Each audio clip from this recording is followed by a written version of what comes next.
conferencia de la 13ª Semana del Cerebro en Facultad de Ciencias.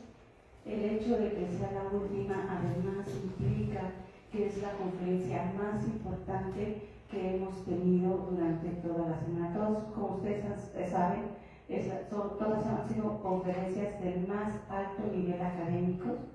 Han sido conferencias muy bonitas que todavía se encuentran alojadas en la página Parémonos Conciencia, que se encuentra, que es nuestra página de divulgación del grupo Conciencias del Cerebro. Todavía van a poder revisarlas todas ellas. Les digo, es lo más importante porque no solamente cierra nuestro evento, sino además celebra junto con nosotros el Día Mundial del Sueño. Y para ello he tenido el gusto, el orgullo, el honor de invitar a un gran amigo mío, un gran colega y además una eminencia a nivel mundial, que es el doctor Fructuoso Ayala Guerrero. El doctor Fructuoso se los puedo contar quizá con los dedos de una sola mano. El doctor Fructuoso es uno de los pocos investigadores a nivel mundial que se dedica al estudio del sueño en filogenia, es decir, seguir diferentes tipos de animales, tanto invertebrados como vertebrados, grandes vertebrados, para analizar cómo sueñan los animales. Y el día de hoy, pues nos engalana cerrando la Semana del Cerebro y celebrando el Día Mundial del Sueño. Voy a darles un poquito la trayectoria del doctor Fructuoso. Chicos, él es biólogo, chicos y chicas, él es biólogo de la Facultad de Ciencias, no de esta sede, sino que él se estudió en la vieja sede, pero es nuestro orgullo que sea nuestro colega. El doctor Fructuoso además realizó una maestría y un doctorado también aquí en la facultad. Sus estudios en el extranjero fueron en la especialidad de neurofisiología en el Departamento de Medicina Experimental de la Universidad de Lyon en Francia y una estancia postdoctoral en el Departamento de Fisiología en la Universidad de París. Déjenme decirle además que tuvo el doctor el orgullo o el placer de trabajar con otro grande del sueño, que fue el doctor Jouvet. A mí me tocó conocer al doctor Jouvet, yo creo que poquitos años antes de que falleciera, pero el doctor Fructuoso tuvo la oportunidad de trabajar con él hombro con hombro. Actualmente es investigador titular sede de tiempo completo y pertenece al Sistema Nacional de Investigadores.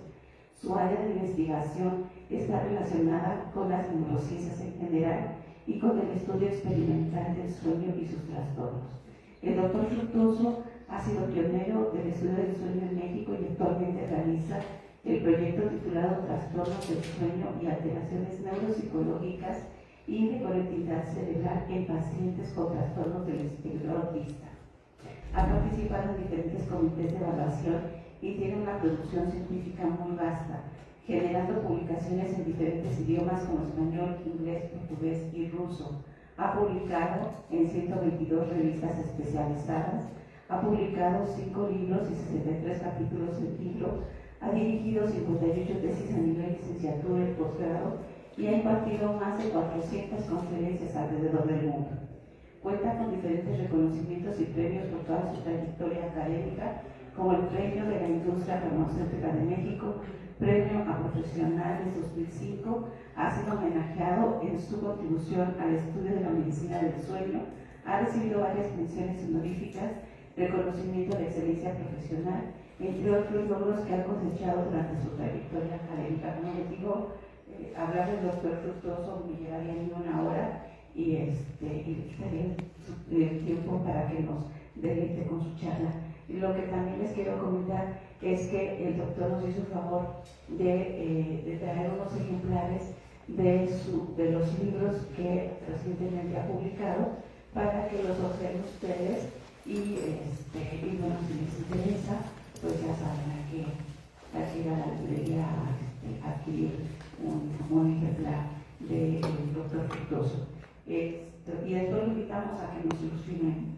Les agradezco también a la gente que nos está haciendo favor de seguirnos por redes sociales. Y sin más preámbulo, doctor Fructuoso, muchísimas gracias por estar con nosotros. El micrófono es suyo. Bueno, pues muchísimas gracias. Le agradezco a la doctora Pilar, colega de hace muchos años, que hemos trabajado en la misma área. Así que muchísimas gracias.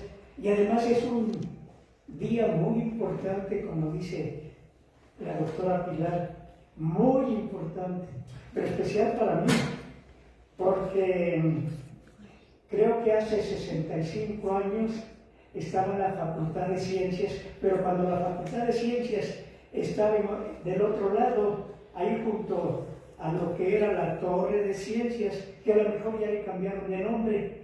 Entonces, desde por allá inicié mi caminata por toda la ciudad universitaria y este año estoy cumpliendo 60 años de antigüedad. Y no sé, estoy haciendo el esfuerzo de llegar a los 100 años de antigüedad. Así que voy como la mitad de la trayectoria. Así que muchísimas gracias por la invitación y además estoy haciendo tiempo para que encuentren la presentación. Que luego tengo tantas presentaciones que yo mismo me pierdo. Así que mis colegas se pueden perder, pero no se preocupen. ¿No aparece? Aparece como no se puede ver, está dañado. Está dañado el archivo. Bueno, pero si se lo describo entonces, ya sin archivo. ¿No tiene ninguna otra que sea similar? ¿Alguna que sea similar? O bueno, busquen otra que sea Filogenia del Sueño y allí redondeo lo que había integrado especialmente. Sí, hay varias de Filogenia del Sueño y alguna de ellas posiblemente funcione. Sí, es que la última que integré, además de desarrollar cómo apareció el sueño y cómo se fue desarrollando, al último, para que sea más ilustrativa la información, agregué varios videos de animales durmiendo que son muy interesantes. Lástima que no los van a poder ver, pues ya ven que está dañada la presentación. Sí, pero después si nos hace favor de mandar. Sí, sí. Yo la subo Sí, muy bien. Bueno, miren, afortunadamente tienen colaboradoras muy eficientes. Encontraron otro archivo que me va a servir de referencia y ahí voy redondeando. Entonces, como decía la doctora Pilar, pues tenemos estos libros por si les interesan, aprovechando este día. Recuerden, Día Mundial del Sueño, que alguna importancia tiene que tener para ser un día mundial dedicado específicamente al sueño. Así que hemos hecho un recorrido de sueño en animales, incluyendo al humano. Y hay más de 100 trastornos de sueño, que les puedo apostar que cada uno de ustedes tiene un trastorno. Si quieren, duérmanse. De esa manera me sirven de ejemplo para decir, fulano de tal, tiene este trastorno, con toda confianza, se pueden dormir, no hay ningún problema. Es la ventaja de este tipo de información, se pueden dormir, no les pasa nada, al contrario, sirve de práctica. Bueno, entonces aquí hay una serie de libros, si les interesa después ojearlos y comprarlos, prácticamente se los doy al costo. Mi objetivo es difundir la información. Por ejemplo, el de insomnio vale 250 y los demás 300, por si alguien se interesa en adquirirlo. Y aún más, ese que ven proyectado ahí es la pasta de Filogenia del Sueño. Filogenia del Sueño, donde en esa imagen hacemos un recorrido, vean, desde el tronco del origen de la vida, porque seguramente desde organismos unicelulares duelen, y así vamos subiendo hasta llegar al animal humano, que ahí me puse yo. Vean si alcanzan a distinguir, es el humano que también duerme como el resto de los animales. Bueno, y también ese libro, por si les interesa, que ya dijo la doctora Pilar, está traducido al inglés, francés, portugués, italiano, alemán y ruso. Y se los menciono porque aquí en ciencias, pues para que se reciban, les piden dominar más de un idioma. Entonces, si desean, bien, compren dos libros, el de español y el del idioma correspondiente, según lo que quieran presentar. Bueno, ya para no hacer tiempo, porque a nuestros colegas que nos apoyan ya los veo desesperados, tengan calma, les va a interesar, les va a interesar. Bueno, pues entonces ya vamos a comenzar y vamos a hablar precisamente de cómo se fue desarrollando el sueño. Y ahí vemos a una serie de animales, como ya identificaron, y en todos ellos está presente la función de sueño. Y aún más, seleccioné a estos animales porque han servido como modelo para entender cuál es el papel funcional del sueño. Experimentos que no se pueden llevar a cabo en el humano por diferentes reglas que hay a nivel internacional, diferentes reglas de tipo ético, pues buscamos modelos animales que nos den información acerca del sueño.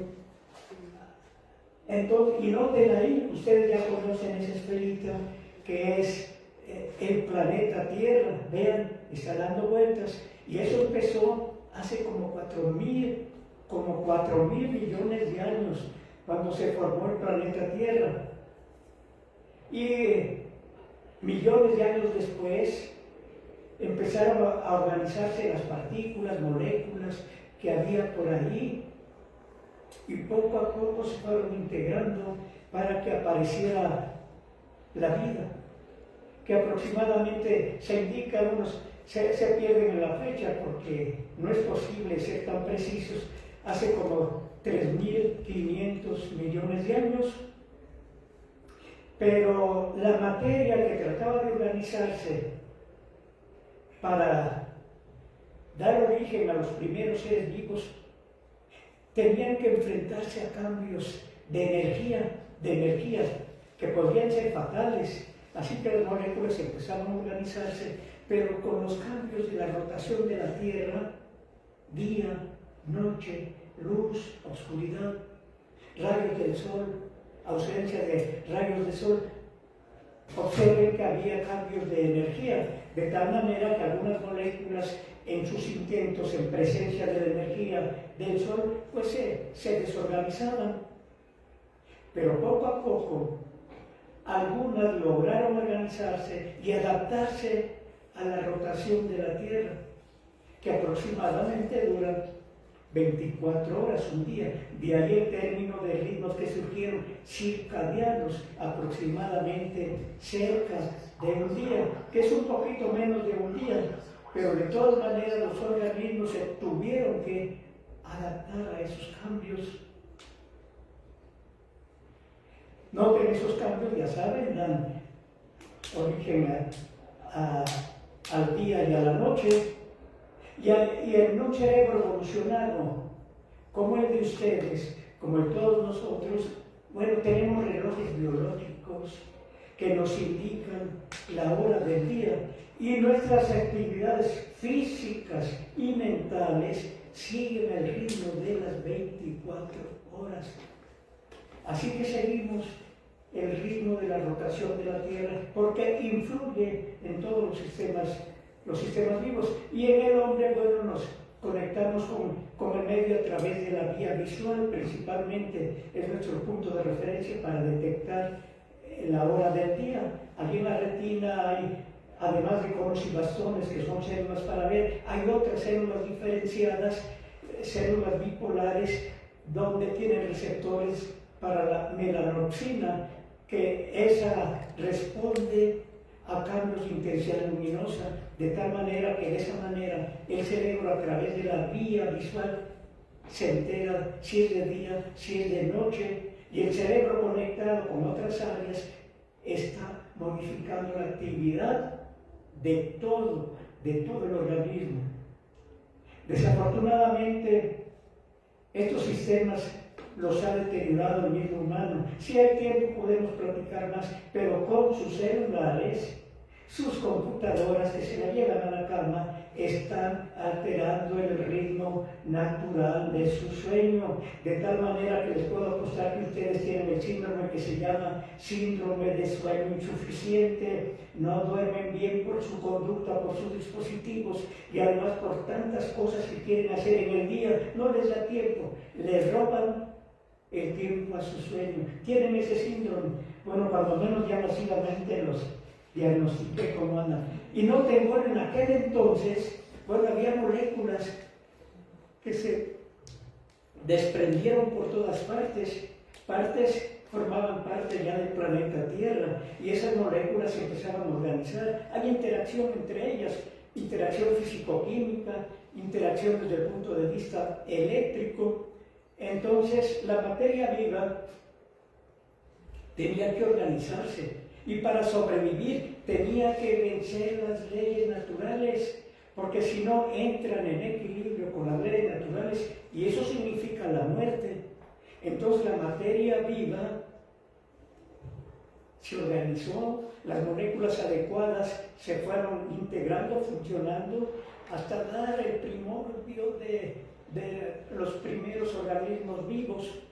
Pero para eso, como les decía, tenía que vencer las leyes naturales, y uno de los métodos era aislarse, y entonces tuvo que surgir las membranas, acuérdense, las células tienen membranas que son muy importantes, son factores limitantes para intercambiar energía y partículas con el medio. A través de la membrana seleccionan aquellas partículas que son benéficas, y salen aquellas resultantes del metabolismo que hay que eliminar para evitar la intoxicación. Entonces no tenga importancia de la membrana para dar origen a la materia viva, completamente independiente, pero en lucha constante con el medio ambiente.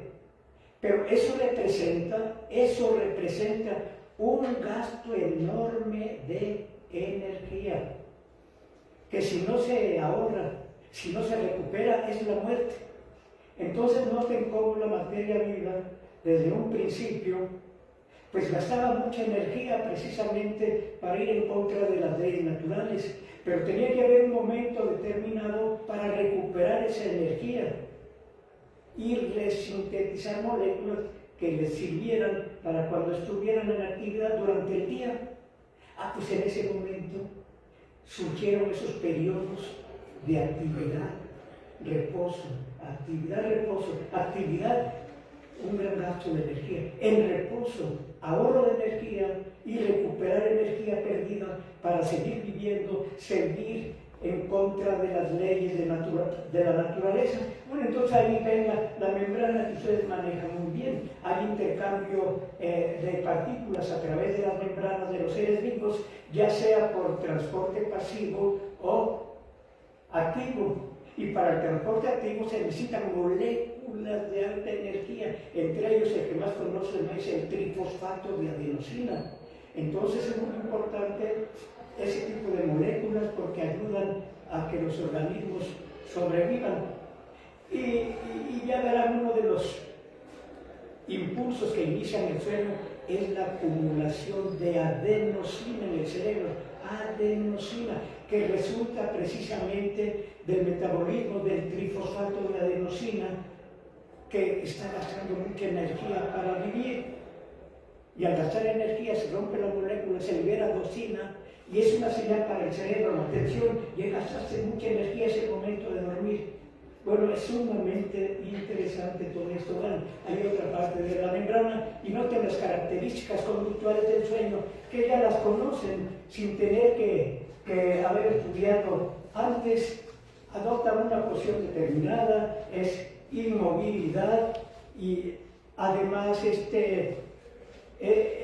un fenómeno reversible y atención, un fenómeno reversible de manera inmediata, para no confundir con los otros estados que uno pudiera decir está durmiendo. Por ejemplo, bajo la anestesia general, a distancias tan inmóviles, uno puede decir que está durmiendo, pero si estimulan a uno que está bajo anestesia general, no responde inmediatamente, mientras si están dormidos hay respuesta inmediata.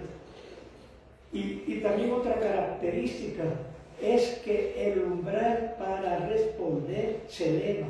Y ustedes lo saben muy bien, cuando quieren dormir se van desconectando del medio. Hay una desaferentización funcional. ¿Qué quiere decir? Van cortando las vías de entrada, las vías sensoriales, para que el cerebro no reciba tanta información y eso les permite dormir. Entonces, para reaccionar, si están dormidos, requieren estímulos más intensos para hacerlos reaccionar. Por ejemplo, ahorita si digo su nombre, con un estímulo leve reaccionan, pero al ratito que empiecen a dormirse, si les menciono su nombre, ya está dormido esta persona, ya no va a reaccionar, tengo que evitarle. Umbral para responder aumenta cuando están dormidos. Y hay otra característica, incremento compensatorio del sueño, y ustedes lo han experimentado en carne propia. Cuando por algún motivo, voluntaria o involuntariamente, se privan de sueño, cuando tienen la oportunidad de dormir, duermen más que antes. Hay una compensación del tiempo perdido. Entonces, otra característica conductual del sueño.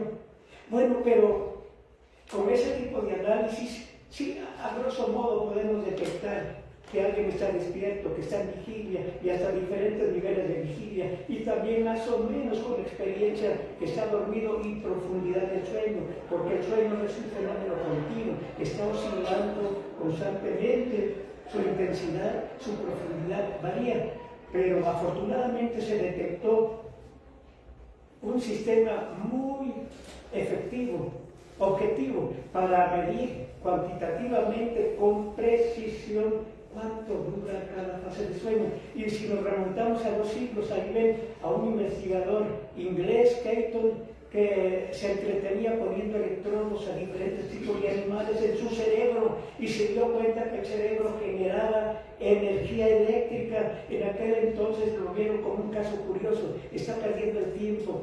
Qué chistosito que encuentra energía eléctrica en los cerebros de los animales. ¿Para qué sirve? Él es médico que atiende a sus pacientes y no le creían muy bien, pero siglos después, otros sí se dieron cuenta que era muy importante, otros investigadores siguieron haciendo el estudio, inventaron equipo más preciso para analizar la actividad cerebral, y así llegamos al siglo pasado. Lo que están viendo ahí es Berger, el padre de la electroencefalografía. Entonces ahí adquirió mucha importancia esa energía generada por el cerebro. Ustedes conocen el electroencefalograma y saben que hay un electroencefalograma que se considera normal de acuerdo al tipo de ondas que se presentan, y a partir de ahí los clínicos pueden deducir si ese electroencefalograma es de una persona sana o tiene algún daño cerebral. Entonces no tiene la importancia que tiene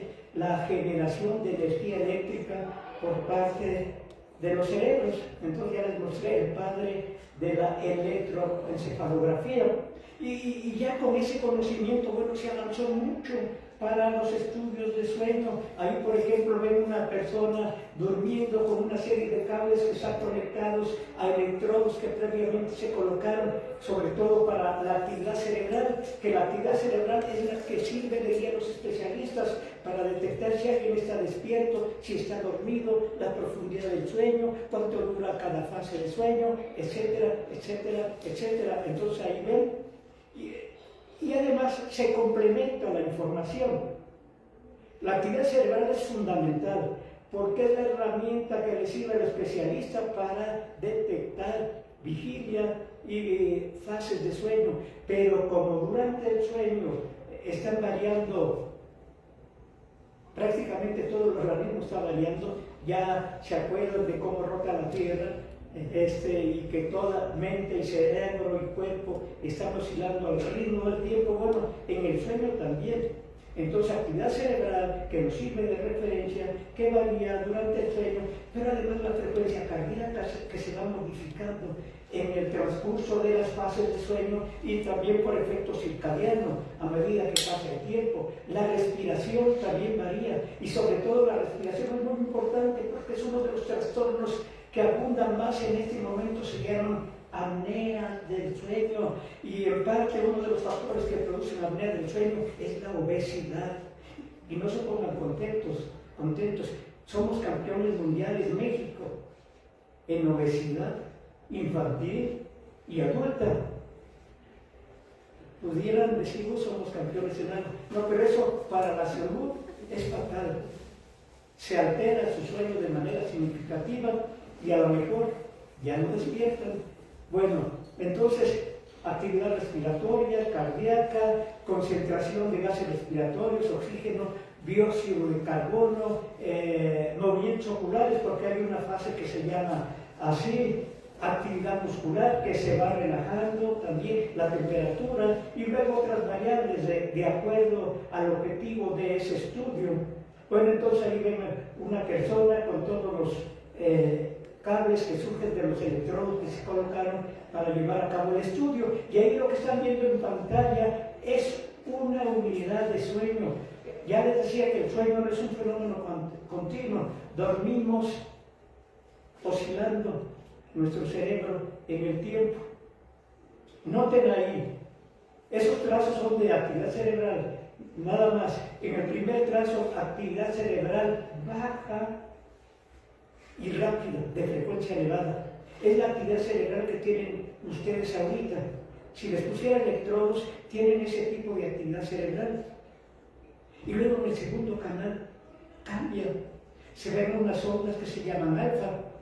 Pero es para descansar. Pueden cerrar sus ojos. Estando despiertos, aparece la actividad alfa.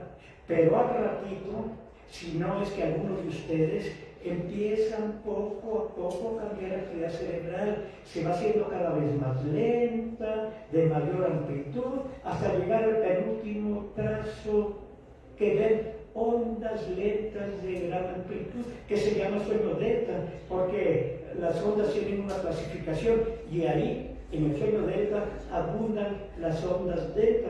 Y desde el punto de vista de la fisiología, desde el punto de vista de la salud, es muy importante porque cuando se presenta ese tipo de actividad en el sueño, se libera la hormona del crecimiento y otras hormonas. Y como su nombre lo indica, la hormona de crecimiento sirve para el desarrollo de los individuos. Entonces, es muy importante ese tipo de fase con la coincidencia con la liberación de hormonas. Y desafortunadamente con la edad va disminuyendo ese tipo de fase. Y por eso entienden por qué personas de edad avanzada pues siempre andan cansados, les falta energía física y mentalmente hablando, en parte porque en su sueño ya no hay sueño profundo, ya no se libera hormona de crecimiento. Disminuye la cantidad, sí se sigue liberando, pero ya en cantidades mínimas. Como ven, es muy importante todo lo que sucede en el sueño, que además para descansar se llevan a cabo una gran cantidad de actividades fisiológicas que sirve para reparar lo que se consume mientras estamos despiertos. Y esto es muy importante, sobre todo para los niños. Los niños frecuentemente se contagian de enfermedades respiratorias, frecuentemente tienen amígdalas inflamadas, adenoides inflamadas. Esas glándulas, al inflamarse, al aumentar de volumen, obliteran la vía respiratoria, de tal manera que al dormir no duermen adecuadamente, tienen paros respiratorios que se llaman apneas, y si hay paro respiratorio, su sueño no es reparador, de tal manera que su velocidad de crecimiento se atrasa. No sé si por ahí tengan algún familiar niño que tuvo ese problema, que tenía amigdalitis o inflamación aquí en la garganta y como que su velocidad de crecimiento disminuyó. Con una intervención quirúrgica extirpan esas glándulas y retoma el crecimiento, porque ya respira mejor durante el sueño y el sueño ya es reparador. Entonces noten qué tan importante es para la salud. Y no nada más para la salud orgánica, sino también para la salud mental.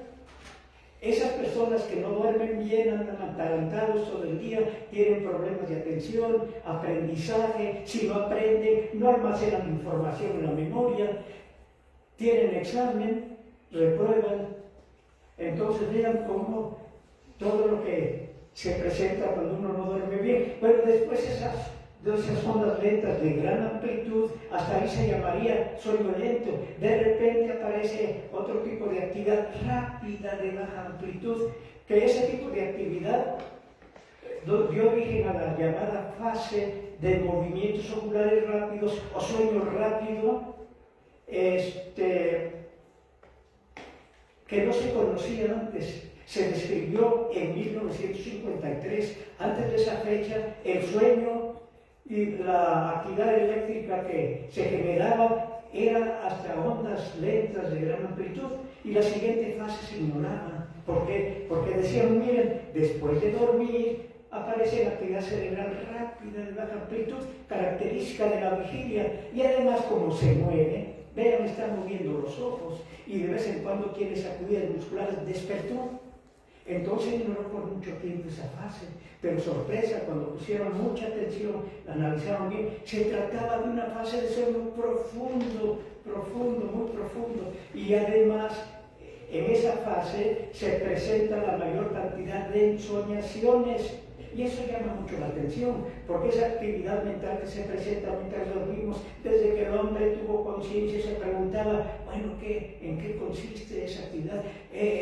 ¿Me comunico con los muertos o viajo en el espacio cuando estoy dormido? Cuando se genera ese tipo de actividad, entonces se inventaban muchas explicaciones. Ahora ya la ciencia ha empezado a dar respuestas, ha avanzado mucho para entender qué es el proceso de dormir. Se va más lento en relación con el proceso de soñar, porque es un problema de tipo subjetivo, que solamente el que sueña sabe que está soñando. Afortunadamente la tecnología, a través de esas técnicas de neuroimagen funcional, se puede detectar cuando está soñando el sujeto qué partes del cerebro se están activando. Entonces ya se empieza a integrar ese tipo de información. Si hubiera tiempo, yo les daría funciones no nada más del dormir, sino del soñar, si hubiera tiempo. Bueno, entonces lo que están viendo ahí es una unidad que utilizamos para dormir, se llama ciclo de sueño, que está constituido por esas fases de sueño lento que les mencioné, más la última de sueño amor o fase de las ensoñaciones.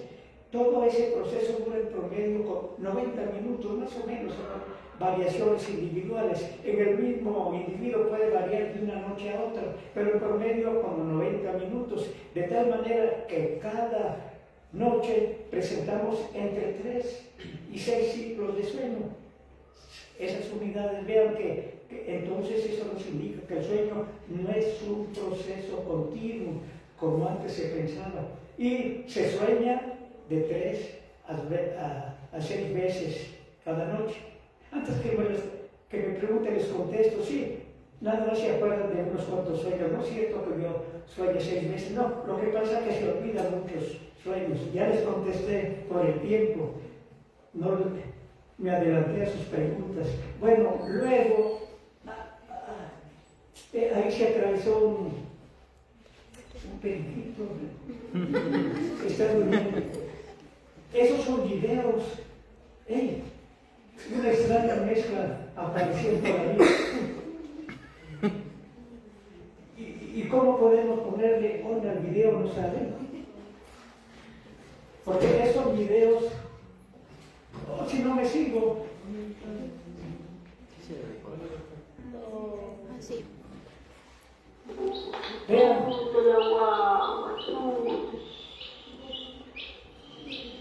No, se confirma, pues, no, pues. Vean, ahí no hay duda, sin haber estudiado, ese conflicto está en vigilia activa, está estimulado, pero vean, luego se queda dormido, profundamente dormido, adopta una posición determinada, el umbral para reaccionar se ha elevado, ya con esos estímulos ya no reacciona, profundamente dormido ese poquito. Vean, ya se quedó dormido. Entonces vean, en el recién nacido humano también las caricias de la madre pueden influir para que duerma. Vean, oh, ya lo regresé, a ver si puedes, vean, hay otra ave durmiendo, una característica para dormir, esa es su posición de esa ave. Boca arriba, algunos de ustedes duermen boca arriba, pero creo que no está corriendo, ¿verdad? Está corriendo. ¿O sí? Pero está dormido, va muy dormido.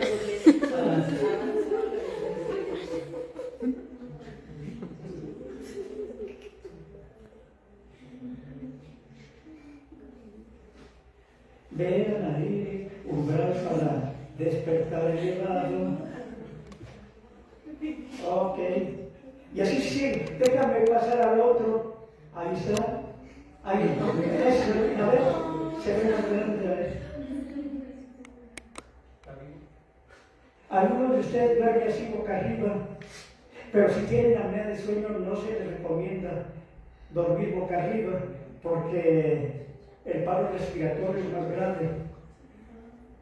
Pero no creo que los periquitos tengan apnea del sueño. Vean, ahí. Umbral para despertar elevado, está profundamente dormido.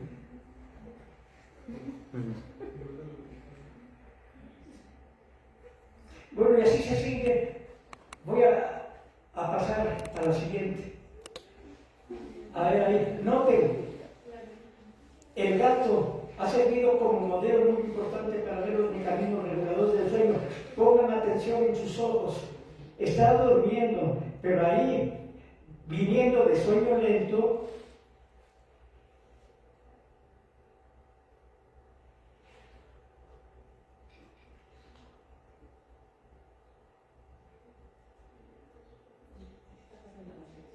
¿sí se alcanzan a ver los movimientos oculares? Bueno, está en la fase de sueño muy. Si tienen una mascotita, gato o perro, noten, duermen mucho, de vez en cuando quedan inmóviles, mueven los ojos y empiezan a patear. Y si los ponen a dormir boca arriba, además de mover los ojos, atención, tienen erección. Vean si tiene erección, está en la fase de sueño humor. Bueno, ahora que regresen a su casa, agarren a su mascotita, pongan a dormir con patas para arriba y vean sus ojos. O bueno, también a ver si tiene erección. Ok, bueno, ya. Vean. Otro modelo. Ah, ya sé. Esta es la foto. Esta es la foto. Ah, ¿es la foto? Sí. Entonces a lo mejor la que sigue, a ver si es esa. No, es un pelo narcoléptico. También han servido como modelos para entender. Vean, narcolepsia quiere decir ataque de sueño, es decir, que estando en vigilia activa, de repente entran al sueño profundo. Estén tranquilos, ninguno de ustedes tiene narcolepsia, ya los califiqué panorâmicamente, porque no les pasa lo que al perrito. Ya iba corriendo y se cayó profundamente dormido. Mírenlo, ahí va, muy activo.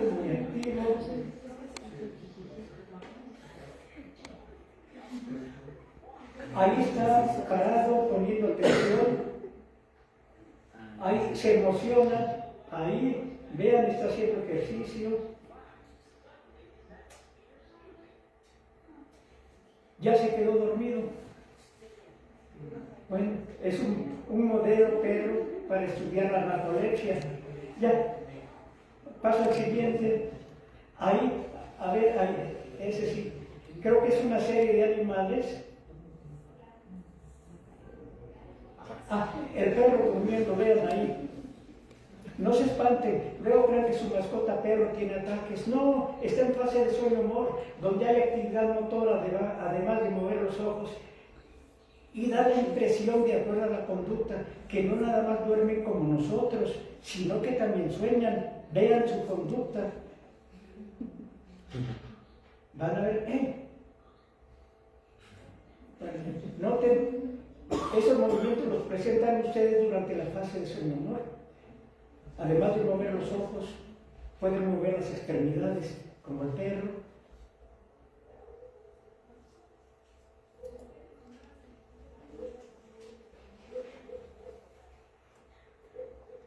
Está como ladrando.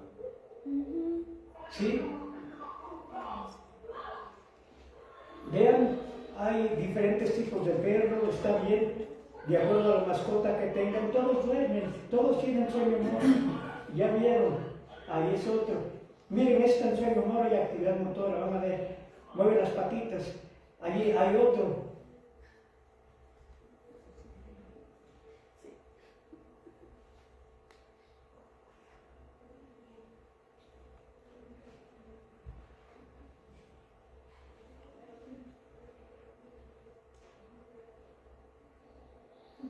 Hay otros si tienen ese tipo de mascota. Vean, ahí está el mor, sacude la cabeza, mueve los ojos, no se ven las patas, pero la está sacudiendo.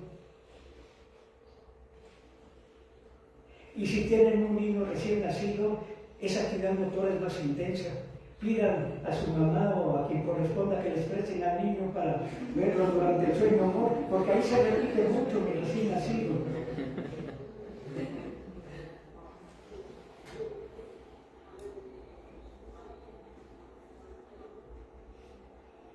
Bueno, voy a pasar al siguiente por el tiempo. A ver ahí, ¿qué hay en esa? Controlen mi tiempo, por favor. Yo me pierdo en el tiempo. Vean ahí si tienen bulldog. Ese es un modelo para apneas del sueño, porque roncan. Ha oído a su perro bulldog durmiendo, roncan. Tiene apnea de sueño y ha servido como modelo para estudiar apnea del sueño.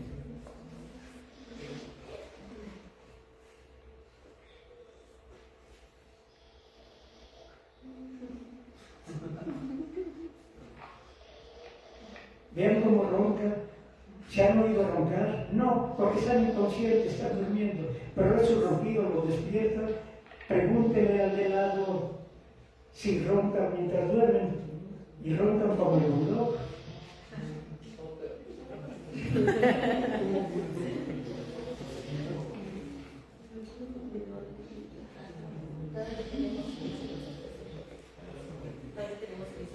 ¿15 minutos? Pero estamos en tiempo, Ok, entonces, si se pasa, ahí está el gatito, véanlo, también.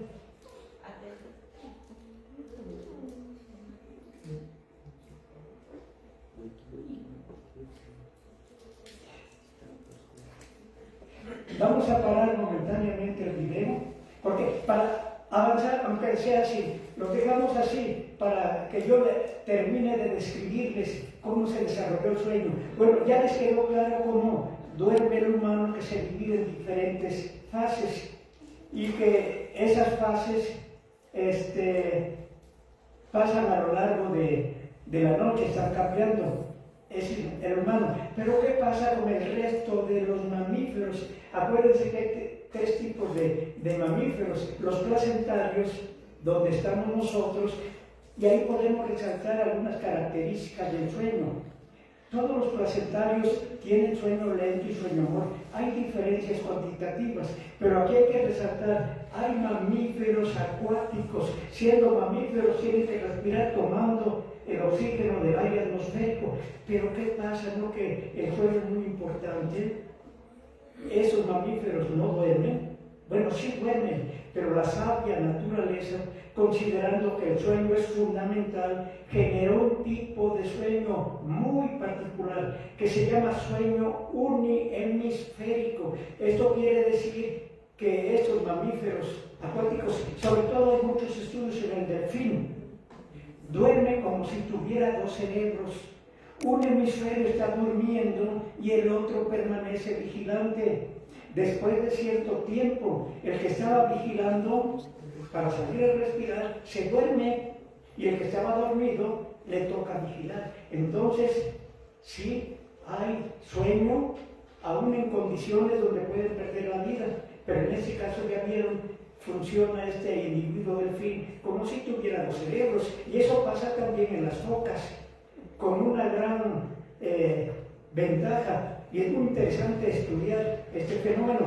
Las focas, cuando andan en tierra firme, duermen como nosotros, con los dos hemisferios cerebrales, pero cuando andan en alta mar flotando, que no es posible que se apoyen en tierra firme, pero tienen que dormir, ahí duermen con un hemisferio, como el delfín.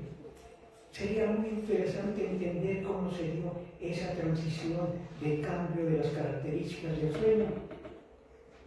Bueno, eso sería lo que quiero resaltar en los mamíferos placentarios, pero luego vienen otros como son los marsupiales, que son menos desarrollados, y esos nacen inmaduros, terminan por madurar en el marsupio de la mamá, y son un modelo importante para estudiar la ontogenia del sueño, porque el sueño también cambia de acuerdo a la edad. A su edad deben de dormir 7 o 7 horas y media. Cuando terminen la carrera, a lo mejor 6 horas es suficiente. A los 80 años más o menos se duermen 6 horas. Bueno, hay un capítulo de ontogenia del sueño. Pues bien, en los marsupiales también se presenta sueño lento y sueño amor, pero en menores cantidades que en los otros mamíferos. Y el marsupial que conocen ustedes abunda aquí es el tlacuache o zarigüeya. Es un animal que duerme mucho y presenta las dos fases de sueño. Y luego nos vamos a los mamíferos más primitivos, los monotremas, ornitorrinco y el equidna. Vean, tan primitivos, son mamíferos porque se alimentan de leche, pero no hay mamas, lamen la leche de las madres y nacen de huevo, son ovíparos, son muy primitivos, pero son mamíferos. Entonces, pero ahí también se presentan las dos fases de sueño, con alguna característica. Su sueño es entremezclado, hay mezcla de sueño lento y de sueño amor. Eso nos recuerda a nuestro desarrollo ontogenético, al humano. El humano recién nacido duerme como monotrema, no se distinguen bien las fases, se mezclan las características electrofisiológicas y conductuales de sueño amor y sueño lento. Noten qué tan interesante. Bueno, rápidamente regresamos a aves. Ya vieron algunas aves, también tienen sueño lento y sueño amor. Nada más que su sueño amor dura 10-12 segundos en promedio. El tiempo suficiente para despertar cuando van cayendo, duermen empachados, están ahí cabeceando en sueño lento. Entra sueño amor y se nota, vean su mascota ave que tienen ahí, va cayendo y se levanta. Ese tiempo que dura el sueño amor, 10 segundos, pero en compensación tiene más de 300 o 400 fases de sueño amor en el ciclo de 24 horas. En cambio, el humano, pues nada más presenta de 3 a 6 cada noche, y el promedio de esa fase en humanos es de 15 minutos. O sea, 900 segundos. En el ave 10, 12 segundos. Ah, pero tiene más de 300, 400 fases de sueño en 24 horas. Luego seguimos con los reptiles. ¿Qué problema ha dado a los investigadores que han concluido muchos que ellos no tienen la función sueño porque no aparece esa actividad cerebral que nos sirve para calificar la presencia de vigilia y sueño? Y ellos no razonan, no conocen la filogenia, que cómo el cerebro se va modificando, no tienen neocorteza. La naturaleza nos hizo la disección fisiológica de quitarle la neocorteza a los reptiles, y en la neocorteza están las neuronas que generan estas ondas que registramos durante el sueño y que sirven precisamente para calificar la presencia de sueño. Pero las ondas no quiere decir que es el sueño, es una herramienta que nos sirve para identificar cuando un sujeto está dormido. Es el gran problema de reptiles para abajo, batracios, peces. Aunque hay un modelo, el pez cebra es muy importante porque desde el punto de vista neuroquímico tiene los neurotransmisores que regulan el ciclo vigilia-sueño en el humano, de tal manera que el pez cebra es muy importante. Y luego vamos rápidamente a los invertebrados. Ahí también se ha encontrado el sueño conductual y también ha servido mucho para entender cómo es el sueño humano. La mosquita de la fruta, que como saben tiene la ventaja de que ya se conoce completo el genoma completo, de tal manera que uno puede identificar los genes que están regulando el sueño en la mosquita de la fruta, y así se han generado mosquitas insomnes, pobres, camina, no pueden dormir, o también mosquitas hipersomnes que duermen mucho. Entonces la mosquita de la fruta ha dado bastante información de características del sueño y también de los neurotransmisores que intervienen en regular el ciclo vigilia-sueño, como son acetilcolina, noradrenalina, dopamina, serotonina, etcétera, etcétera, etcétera. Y además nos ha enseñado algunas funciones del sueño. Se les pone la tarea de aprender algo a la mosquita, la aprenden muy bien, se les priva de sueño y se les olvida la tarea. Una de las funciones del sueño es almacenar información, aprender y almacenar información. Ahí está nuestro modelo mosquita que nos ha mostrado esas funciones del sueño. Nada más les pongo este ejemplo por el tiempo. Bueno, entonces ahí están los invertebrados, y prácticamente si recorremos todos los invertebrados, pues tienen sueño conductual. Y es muy difícil llegar a los animales unicelulares. Acuérdense del paramecio o de la amiba. Pero esos animales microscópicos gastan energía para vencer las leyes naturales de donde viven, y tienen una membrana donde intercambian moléculas para sobrevivir. Entonces, muy posiblemente también tienen la función de dormir, que es recuperar y ahorrar energía que gastan de manera intensa para sobrevivir, porque tienen que estar venciendo las leyes naturales del medio ambiente. Entonces, resumiendo, haciendo un estudio filogenético del sueño, me fui al revés, empecé del humano hacia organismos unicelulares, porque el humano está bien estudiado, sirve de referencia, pero realmente si empezamos desde el origen de la vida, como les mostré, que la materia viva tuvo que empezar a vencer las leyes naturales para sobrevivir, tenía que descansar, gastaba mucha energía, tenía que descansar. Y de esa manera la materia viva se fue organizando. La aparición de la membrana fue muy importante, porque ya sí se generó el individuo, llámese como se llame, unicelular, que empezó a vencer las leyes naturales. Y a medida que transcurrió la evolución, que pasaron de organismos unicelulares a multicelulares, y estos se fueron diferenciando de acuerdo a las presiones del medio donde se desarrollaban, pues ya surgió todo ese abanico que puse inicialmente de la gran cantidad de animales, y puedo mencionarles que en todos los animales existe la función Sueño como dormir, porque sueño también puede significar ensoñaciones, pero en español sueño nos referimos tanto al proceso de dormir como al de soñar, que ese punto no lo voy a tocar por el tiempo, algún otro día con tiempo libre. Hay muchísima información que analizar. Ahora sí podemos completar, si todavía hay tiempo, con videos. Ven, es una abejita durmiendo. Hay un grupo de investigadores alemanes encabezados por Kaiser que ha estudiado hace mucho tiempo el sueño en las abejitas. Vean ahí, adopta una posición determinada, umbral para despertar elevado, no se ve el lápiz o el dedo del investigador que la toca y la mosquita o nada más patea.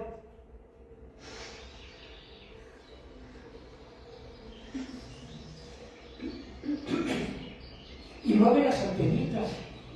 Después de estar en reposo, en sueño conductual, mueve las antenitas, que puede ser equivalente al sueño humor de nosotros. No tengáis tan duermen. Miren ahí, ¡ey! Levántate. Vean, así pasa con ustedes cuando no se quieren levantar, les tienen que presionar. Sus mamás, levántate, llévaselo, vas a llegar tarde a la clase, y los empiezan a mover. Y algunos, como tienen borrachera de sueño por no dormir bien, no quieren despertar.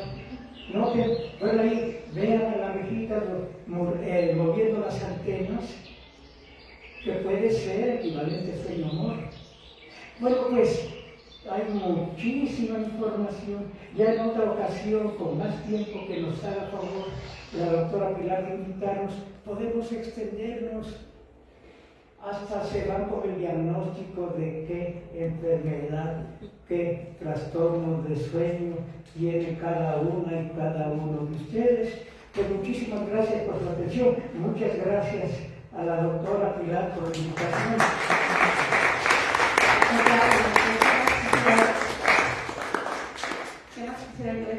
Todo el día, pero yo sé que tiene otra conferencia en psicología a las 12, entonces tenemos así, más que nada, otra conferencia. Pero sí, jóvenes, preguntas, todas que tengan, por favor, háganoslas llegar a nuestra página de Facebook, Baémonos Conciencias, y allí trataremos de transmitírselas al doctor, que nos la responda. Y si quieren un doctor fructuoso punto 2, con mucho gusto hacemos un espacio en la agenda del doctor para que vuelva a charlarnos, a lo mejor no de manera presencial, quizás a lo mejor buscar alguna virtual, para que podamos extendernos, como él decía, todo lo que han querido preguntar y nos han atrevido acerca del sueño y todo lo demás, lo que implica. Bueno, vamos a abrir preguntas, dudas, preguntas. Yo sé que tienen muchas. Adelante. ¿Puedes hablar un poquito más fuerte para que se escuche? O vente para acá al frente. Ok. Mi pregunta tiene que ver con el sueño de los bebés. ¿Hasta qué edad más joven que ellos dejan de despertar de noche? ¿Y qué tanto influye en papá y mamá no dormir bien durante tantos años? Porque dan los bebés. Trataré de adivinar tu pregunta, porque tengo atención dispersa y además está un poco sordo. Tu pregunta tiene relación con el sueño de los bebés. Bueno, es muy interesante, porque el recién nacido duerme más de 15 horas diarias, prácticamente despierta para alimentarse y sus necesidades en general. Pero otra cosa muy importante, por el tiempo no lo describí, de que el sueño sigue una secuencia a partir de vigilia pasiva, fase 1, 2, 3, antes de entrar al sueño amor. El sueño amor aparece como una hora más o menos después de que empezamos a dormir, pero en el recién nacido es al revés y todavía no se conocen estando inclusive en vigilia activa, sonriendo el recién nacido, de repente queda profundamente dormido y mueve los ojos.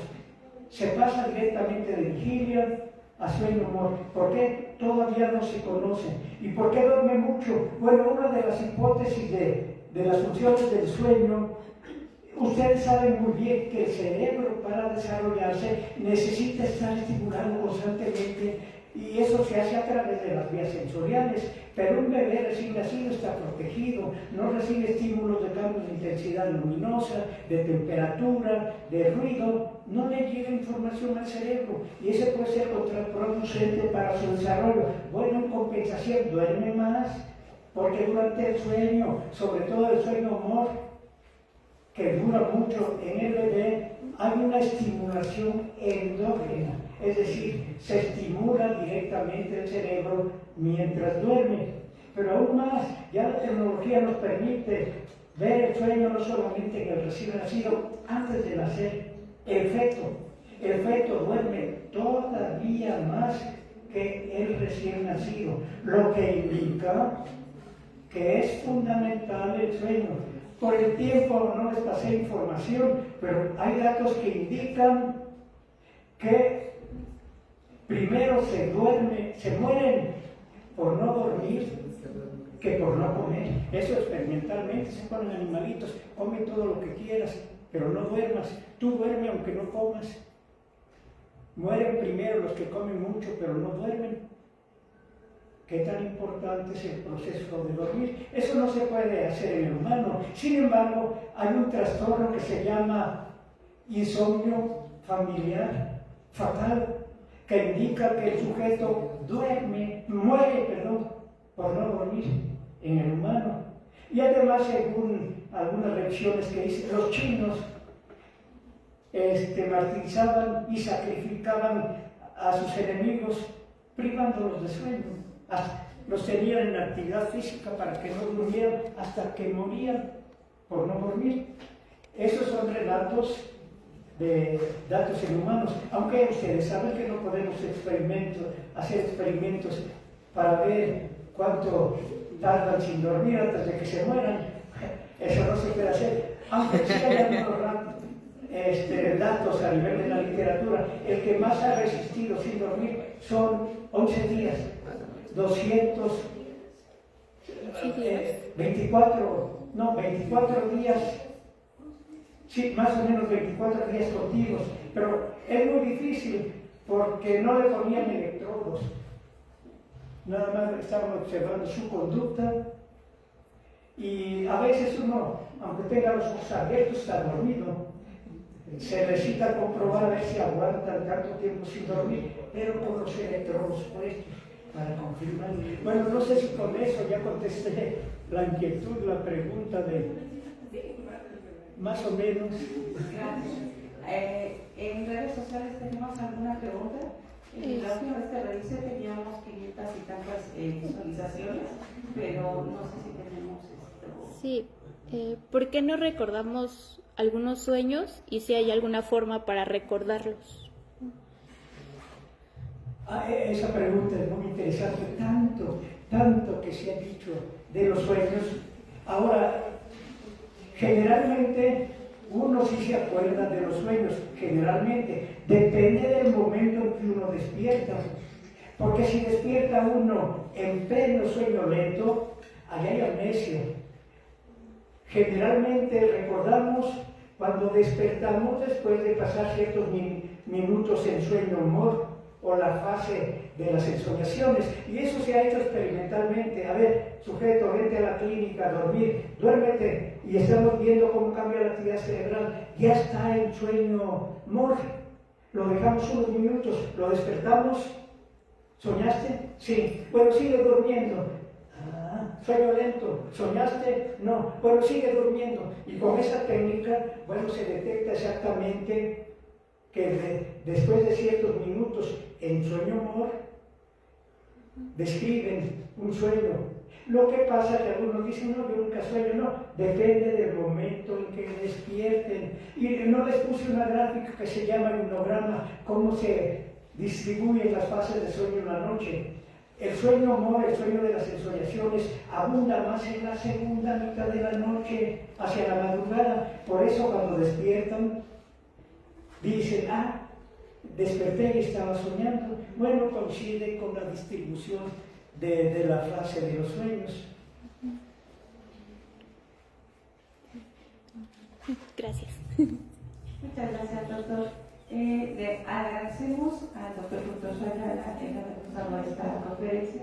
Agradecemos también a todos ustedes asistentes en físico aquí en la sala Leonila Vázquez. Agradecemos a la gente que nos está siguiendo en redes sociales y les invitamos a las últimas actividades que vamos a tener en el día de hoy.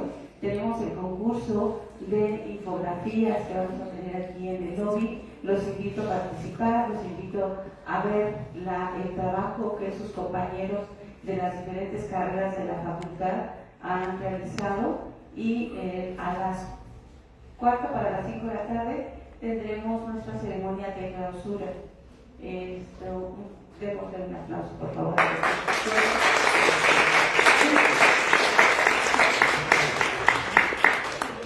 Doctor Constanza, porque el doctor se me olvida, Muchas gracias. y un pequeño recuerdo para que cuando tome cafecito se acuerde de nosotros. Muchas gracias.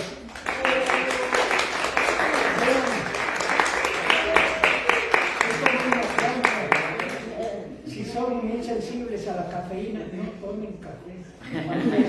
Pasa muy bonito.